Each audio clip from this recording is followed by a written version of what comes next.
நண்பர்களே வணக்கம். நம்ம கமெண்ட் செக்ஷன்ல நிறைய பேர் சுகருக்கு தான் ட்ரீட்மெண்ட் கேட்டிருந்தீங்க. சுகருக்கு ஒரு புள்ளி சொல்லுங்க, சுகருக்கு ஒரு புள்ளி சொல்லுங்கன்னு தான் கேட்டிருந்தீங்க. அதாவது சுகருக்கு வந்து ஒரு புள்ளியிலலாம் சரி பண்ண முடியாது. ஆக்சுவலி என்னன்னு கேட்டிங்கன்னா, சுகர் ஏன் வருதுன்னு நம்ம ஃபர்ஸ்ட் தெரிஞ்சுக்கணும். நம்ம வந்து பேங்க்ரியாஸில் வந்து இன்சுலின் கரெக்டாக சுரக்கலை, இல்லை பேங்க்ரியாஸ் சரியாக வேலை செய்யலை. இதனால தான் நமக்கு வந்து சுகர் வந்து கூடிக்கிட்டே போகுது. அது ஏன் வேலை செய்யலைன்னா நம்ம தவறான உணவு முறை இதுதான் காரணம். அதுகளை நம்ம சரி பண்ணிட்டு நான் சொல்கிற புள்ளிகளை நீங்கள் ட்ரை பண்ணி பாருங்கள். கொஞ்சம் கொஞ்சமாக சுகர் ரெடியூஸ் ஆகிறது நீங்களே ஃபீல் பண்ண முடியும். அதாவது சுகர்னால வந்த பிரச்சனை இருக்கும், கால் மதன்னு இருக்கும், சிலருக்கு யூரின் அடிக்கடி எந்திரிச்சு போகிற மாதிரி இருக்கும். இந்த மாதிரி பிரச்சனை எல்லாமே உங்களுக்கு கொஞ்சம் கொஞ்சமாக குறையும். நான் அக்குபஞ்சர் புள்ளி எங்கெங்கே இருக்குன்னு காட்டுறேன். அதை மட்டும் கரெக்டாக நீங்கள் ஃபாலோ பண்ணி பாருங்கள். கையில் ஒரு புள்ளி இருக்குது. இந்த புள்ளி எங்கே இருக்குன்னா P7 சொல்லுவாங்க. இந்த புள்ளி இந்த 2 டென்டானுக்கும் நடுவில் இந்த இடத்துல வரும், ரிஸ்ட்டுக்கிட்ட. இதை நல்லா அழுத்தம் கொடுக்கலாம். அப்படியே இதில் ஒரு மிளகு எடுத்து இந்த மாதிரி பேப்பர் டேப்பில் இப்படி ஓட்டலாம். கரெக்டாக அந்த புள்ளி மேலே வச்சு இப்படி அழுத்தம் கொடுத்துட்டிங்கன்னா அந்த பாயிண்ட் நல்லா ஆக்டிவேட் ஆகும். அதே மாதிரி இந்த இடத்துல 2 புள்ளி இருக்கும், சரிங்களா? இது வந்து H9, இது வந்து SI1. இந்த 2 புள்ளியிலையுமே இந்த மாதிரி மிளகு ஓட்டலாம். இந்த மாதிரி கரெக்டாக அந்த புள்ளியில் படுற மாதிரி வச்சு மிளகு இப்படி ஓட்டலாம். இப்படி ஒட்டுறது மூலிமா உங்களுக்கு வந்து இந்த பாயிண்ட் நல்லா ஆக்டிவேட் ஆகும். இந்த மாதிரி ப்ரெஸ் பண்ணி விடுங்க. இதையும் நல்லா ப்ரெஸ் பண்ணணும்.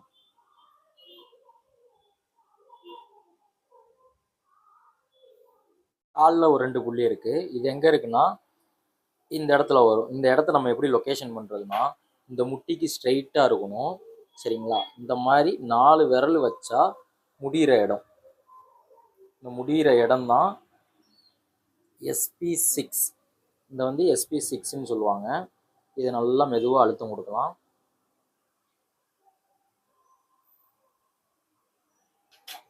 அப்படியே ஒரு சின்ன டேப்பில் இந்த மாதிரி ஒரு மிளகு எடுத்து வச்சு அந்த புள்ளியில் படுற மாதிரி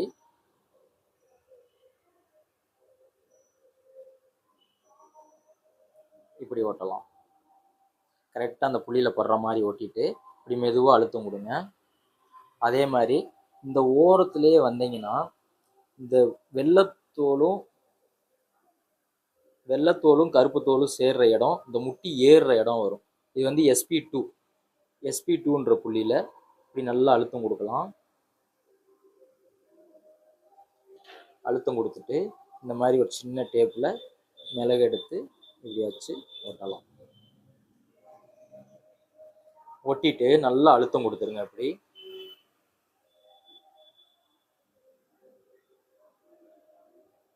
அதே மாதிரி இந்த புள்ளியை நல்லா அழுத்தம் கொடுக்கணும்.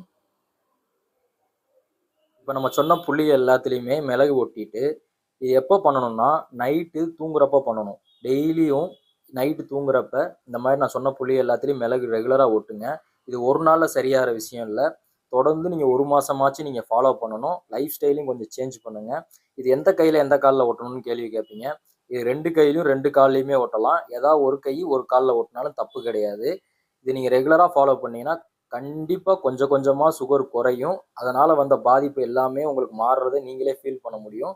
ட்ரை பண்ணி பார்த்துட்டு கமெண்டில் சொல்லுங்கள். நன்றி.